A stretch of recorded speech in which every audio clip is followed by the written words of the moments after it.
Hello students, मेरा नाम ब्रजेश कुमार है और आपका हमारे यूट्यूब चैनल में स्वागत है। स्टूडेंट्स, हम लोग पढ़ रहे हैं आज चैप्टर 1 बायोलॉजी।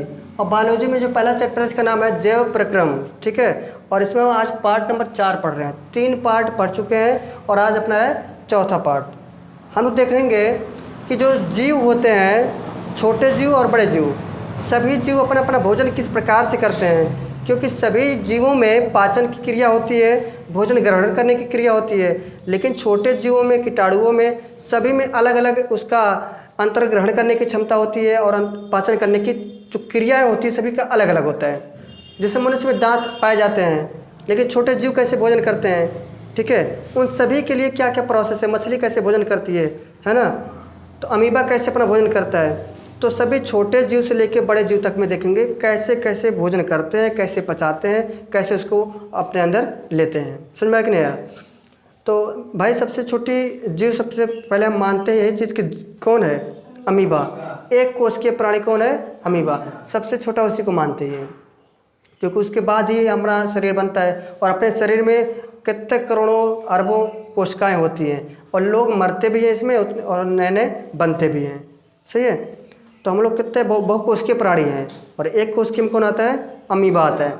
तो अमीबा यानी सबसे छोटे से लेकर चल रहे हैं उनमें कैसे होता है, उसी के लिए हेडिंग बना है यहाँ पे कि अमीबा में पाचन। तो अमीबा में पाचन कैसे होता है इनको देखने वाले हम लोग, ठीक है। समझिए, इसमें बताया गया कि अमीबा अंगुली सदृश प्रवर्धों की सहायता से भोजन ग्रहण करता है, ठीक है। कैसे भोजन करता है, अंगुली सदृश प्रवर्धों के द्वारा। तो यहाँ पर जो चित्र बना गया है सभी अमीबा का बना है। किसका है, अमीबा। तो ये भैया पूरा अमीबा है। अब फिर लिखा है खाद्य रिक्तिका में जटिल पदार्थ का विघटन सरल पदार्थों में किया जाता है। कहाँ पे, अमीबा में। अगर भोजन का पाचन कहाँ पे होता है, खाद्य रिक्तिका में होता है, ठीक है। तो कह रहा है कि जो अमीबा होते हैं उनमें खाद्य रिक्तिका में जटिल पदार्थ का, जो लोग पचाने में थोड़ा दिक्कत होता है ना, वो जटिल हुए, तो जटिल पदार्थ का विघटन सरल पदार्थों में किया जाता है। जब सरल में टूट जाएगा तो समझिए पाचन हो रहा है, ठीक है। फिर कह रहा है कि बचा हुआ अपच पदार्थ जो नहीं पचता है, जैसे हम लोग कभी होता है कुछ खाना खा लेते हैं तुरंत पच जाता है, लेकिन कुछ नहीं पचता, डाइजेस्ट नहीं होता है, तो उनके लिए थोड़ा सा क्या होता है, समय लगता है, ठीक है। तो लिखा है जो अपच पदार्थ होते हैं, जो नहीं पच पाता है, या जो कह सकते हो अपशिष्ट पदार्थ होते हैं, वो क्या करते हैं, कोशिका की सतह की ओर गति करता है। तो जो अपच पदार्थ होते हैं कोशिका की सतह की ओर गति करते हुए शरीर से बाहर निकाल दिया जाता है। सही है। वो कौन है, अपशिष्ट पदार्थ हैं, बेकार पदार्थ हैं, ठीक है। समझ में आया कि नहीं आया?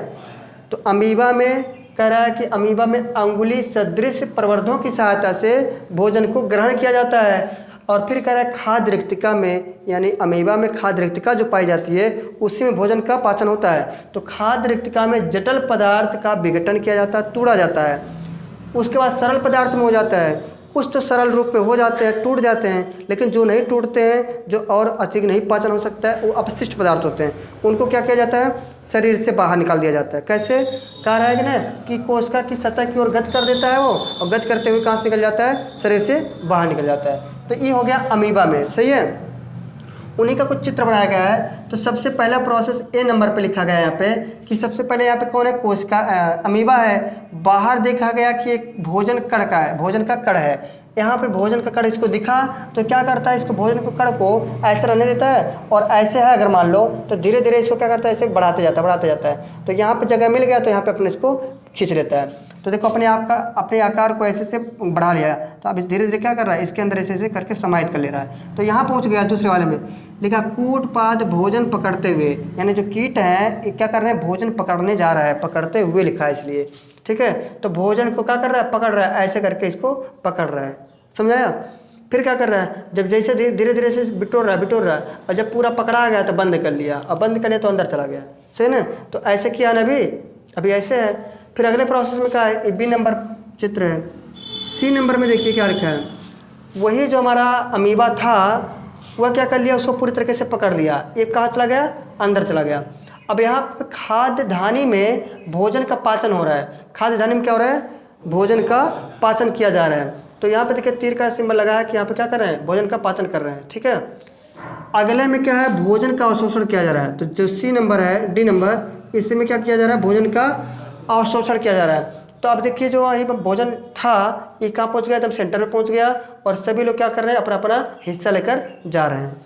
इस प्रकार से अवशोषण हो रहा है, यानी यहाँ से जो भी इससे पदार्थ निकला जो शरीर के लिए यानी कोशिका के लिए लाभदायक होता है वो लोग क्या किए, शरीर में बांट दिए, भाई अपना अपना हिस्सा लेकर जाओ। तो पचे भोजन का अवशोषण किया जा रहा है, मतलब उसका उपयोग किया जा रहा है। इस प्रकार से अमीबा में क्या होता है, पाचन। देखो अमीबा में पाचन अंगुली सदृश प्रवर्धों के साथ से भोजन को ग्रहण किया जाता है। जटिल खाद्य रिक्तिका में जटिल पदार्थों का विघटन करके सरल पदार्थों में किया जाता है। फिर क्या हो रहा है कि बचा हुआ जो अपच पदार्थ होते हैं कोशिका की सतह से बाहर की तरफ धकेल दिया जाता है या निकाल दिया जाता है। तो इस प्रकार से अमीबा का पाचन हुआ। 4 चित्र है, चारों चित्र में इनका प्रोसेस बताया गया। पहले एक अमीबा यहाँ पे बैठा था, भोजन का कर दिखा तो उसके बाद पकड़ने का कोशिश किया, उसका पकड़ लिया, पचा रहा है, पचाने के बाद में जब उसका पच गया तो अवशोषण किया जा रहा है। ठीक है, आया कि नहीं समझ में। फिर एक लिखा है यहाँ पे जो नीचे चित्र कुछ पॉइंट्स लिखे गए हैं, ये तो अमीबा के लिए था। अलग अलग जीवों में भोजन को पकड़ना पाचन करना सबका अलग अलग प्रोसेस है। तो हम अलग अलग प्रोसेस में देख रहे हैं कि और सब कीट कैसे भोजन ग्रहण करते हैं। ठीक, देखिए काय कीटों में भोजन को पकड़ने कुतरने चबाने या चूसने के लिए विशेष मुखांग होते हैं। अब यहाँ पे कीट लिखा है, सभी कीट सभी जीव जंतुओं में अलग अलग मुखांग होते हैं, पाचन करने की क्षमता अलग अलग होती है। तो कह रहा है वही चीज़ कि कीटों में भोजन पकड़ने के लिए कुतरने के लिए या उसको चबाने के लिए या चूसने के लिए विशेष अंग होते हैं, विशेष मुखांग होते हैं। मुखांग मतलब मुंह का अंग, सही है ना, सबका अलग अलग। जैसे अगर हम मछली की बात करें तो मछलियों में जल की धारा के साथ भोजन मुख गुहा में पहुंचता है। मुंह बाहर रहते, देखते रहते हो हमेशा कि मछली जब तैरती है तो हमेशा मुंह बाहर रहती है ना। तो ऐसे बाहर रही है, उसके बाद आएगा भोजन तो उसके अंदर चला जाता है, गलफड़े से पानी निकल जाता है। तो जो अच्छे चीज़ होते हैं जो उनको खाने वाली चीज़ होती हैं तो मुँह बाहर है तो मुँह के अंदर चला गया और गलफड़े से पानी निकल जाता है, तो चीज़ अच्छा बच्चा वो अंदर चला गया, सही ना। तो इस प्रकार से मछली में क्या होता है कि जल की धारा उधर से आ रही है तो मुँह बाई हुई है इसे और मुँह में चला गया, खा गई, तो इससे भोजन हो गया उसका। फिर लिखा पक्षियों में कैसे करें, तो पक्षियों में चोंच भोजन को ग्रहण करती है, सही बात है ना। पक्षी में क्या करता है, वो थोड़ी इसको दांत लगाया है नहीं, वो चोंच के द्वारा उसको पकड़ता है, उसके बाद में उसको ग्रहण किया जाता है। तो मुख नहीं होता, उनका क्या होता है, चोंच होता है। चोंच में उसको डाला जाता है, उसके बाद में वो खाते चली जाती है, समझ में आया। तो पक्षियों में भोजन ग्रहण करने के लिए क्या होता है, चोंच होता है। स्तनधारियों में यानी हम लोग मनुष्य में क्या होता है, मनुष्य में जितने भी देखिए, अच्छा स्तनधारी बोलते हैं कि क्या होते हैं। स्तनधारी जो होते हैं वो लोग देखिए एक चीज़ तो होता है दूध देते हैं और दूसरी बात वो लोग बच्चों को जन्म देते हैं, ये स्तनधारी प्राणी में आते हैं, पहचान। ठीक है, जैसे हाथी भी हो गया, बच्चों को दूध पिलाती है और क्या नाम है, बच्चों को जन्म भी देती है, तो वो स्तनधारी श्रेणी में आ गए। लेकिन देखिए कुछ ऐसे भी सांप हैं जो कि बच्चों को डायरेक्ट जन्म देते हैं लेकिन वो दूध का प्रोसेस नहीं होता उनका।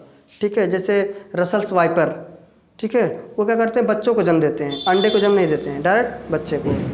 तो स्तनधारियों में भोजन को कुतरने के लिए होता है ना, भोजन को काटना है, दांत लगा है ना सामने, तो कुतरने के लिए, चीरने के लिए बगल में, चबाने के लिए अंदर है। ठीक है, अलग अलग प्रकार के दांत होते हैं किसमें, स्तनधारी में। तो स्तनधारी प्राणी में अलग अलग प्रकार के दांत होते हैं भोजन को चबाने के लिए, चीरने के लिए, फाड़ने के लिए या चूसने के लिए। समझ में आया कि नहीं आया। तो इसमें बताया गया कि सबसे छोटे जीव अमीबा में कैसे पाचन होता है, फिर कीट पतंगों में कैसे होता है, फिर मछली में कैसे होता है, फिर पक्षी में कैसे होता है, फिर स्तनधारी में। समझ में आया होगा। तो इस प्रकार से हम याद रखेंगे मछली में कैसे होता है। पूछ सकते हैं ऑप्शन में कि बताइए मछली अपना भोजन कैसे ग्रहण करती है, तो कैसे करती है, मछली की चोंच होता है पक्षियों में होता है, मछलियों में तो जल की धारा के साथ में मुंह फैलाए रहती है, उसके बाद भोजन ग्रहण कर लेती है। और पक्षियों में चोंच होता है, उसके मुंह के नहीं लिखेंगे तो उसमें देखता है ऑप्शन। ठीक है, तो इनको याद रख लेना। और अमीबा के लिए तो खाद्य रिक्तिका में होता है, इसको विशेष ध्यान देना। ठीक, इसको आप लोग कॉपी कर इसके आगे देखते हैं।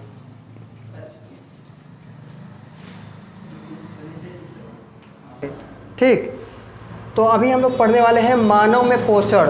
हम लोग पढ़े हैं सबसे छोटा जीव यानी कोशिका में कैसे पाचन होता है, कैसे वो खाते हैं भोजन को।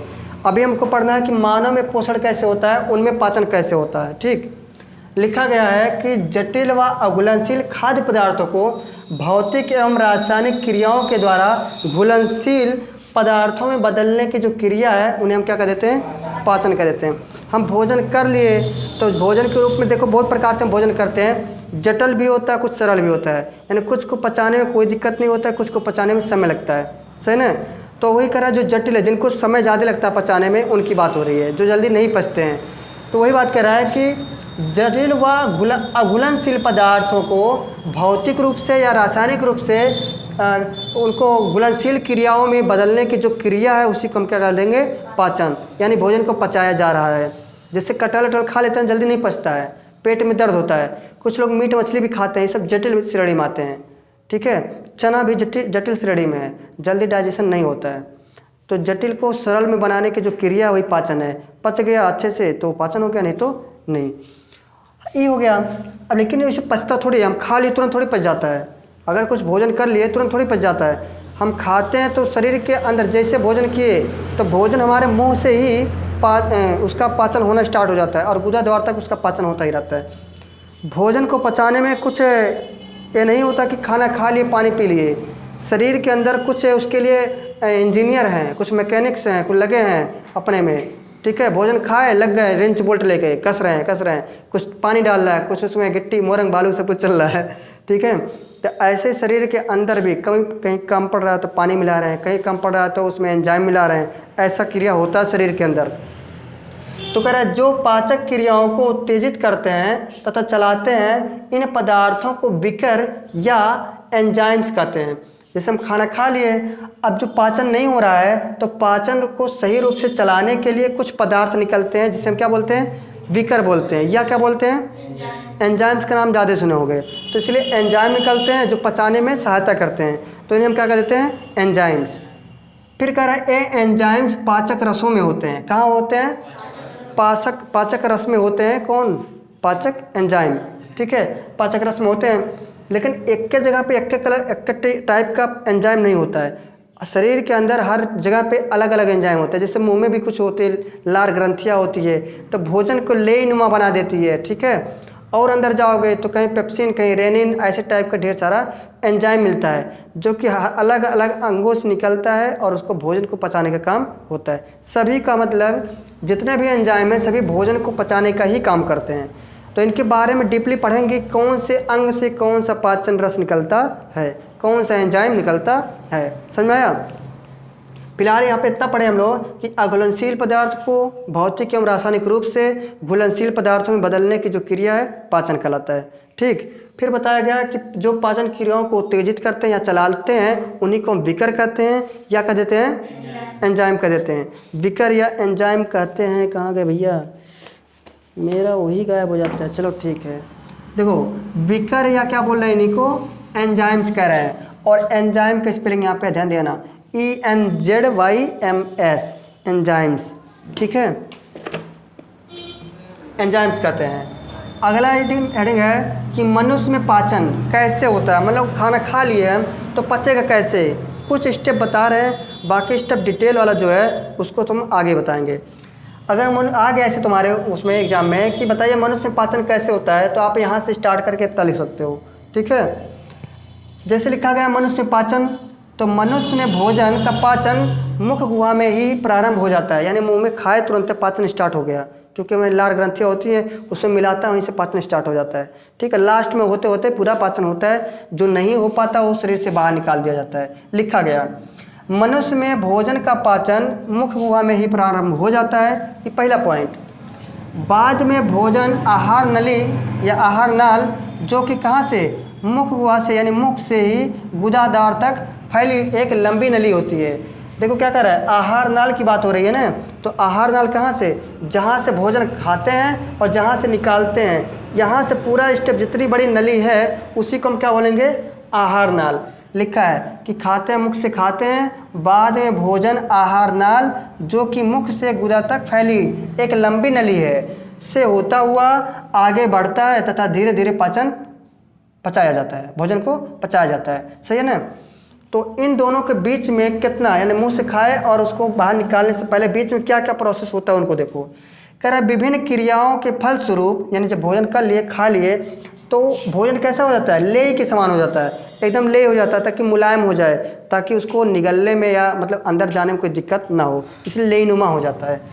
कह रहा इन क्रियाओं के लिए आहार नाल की दीवार में क्रमानुकुंचन गति होती है। देखो भैया इसको याद रखना, एग्जाम में पूछ सकता है कि भोजन को जब पचाते हैं तो पेट के अंदर में जो अमाशय है कौन सी गति करता है, पूछ सकता है कि आहार नाल की दीवार जो है, मान लो दीवार है ना आहार नाल की, इसमें कौन सी गति होती है, तो कौन सी गति होती है, क्रमानुकुंचन गति होती है, तभी भोजन को आगे बढ़ता है, नहीं तो नहीं बढ़ेगा, वहीं पे रुका रह जाएगा।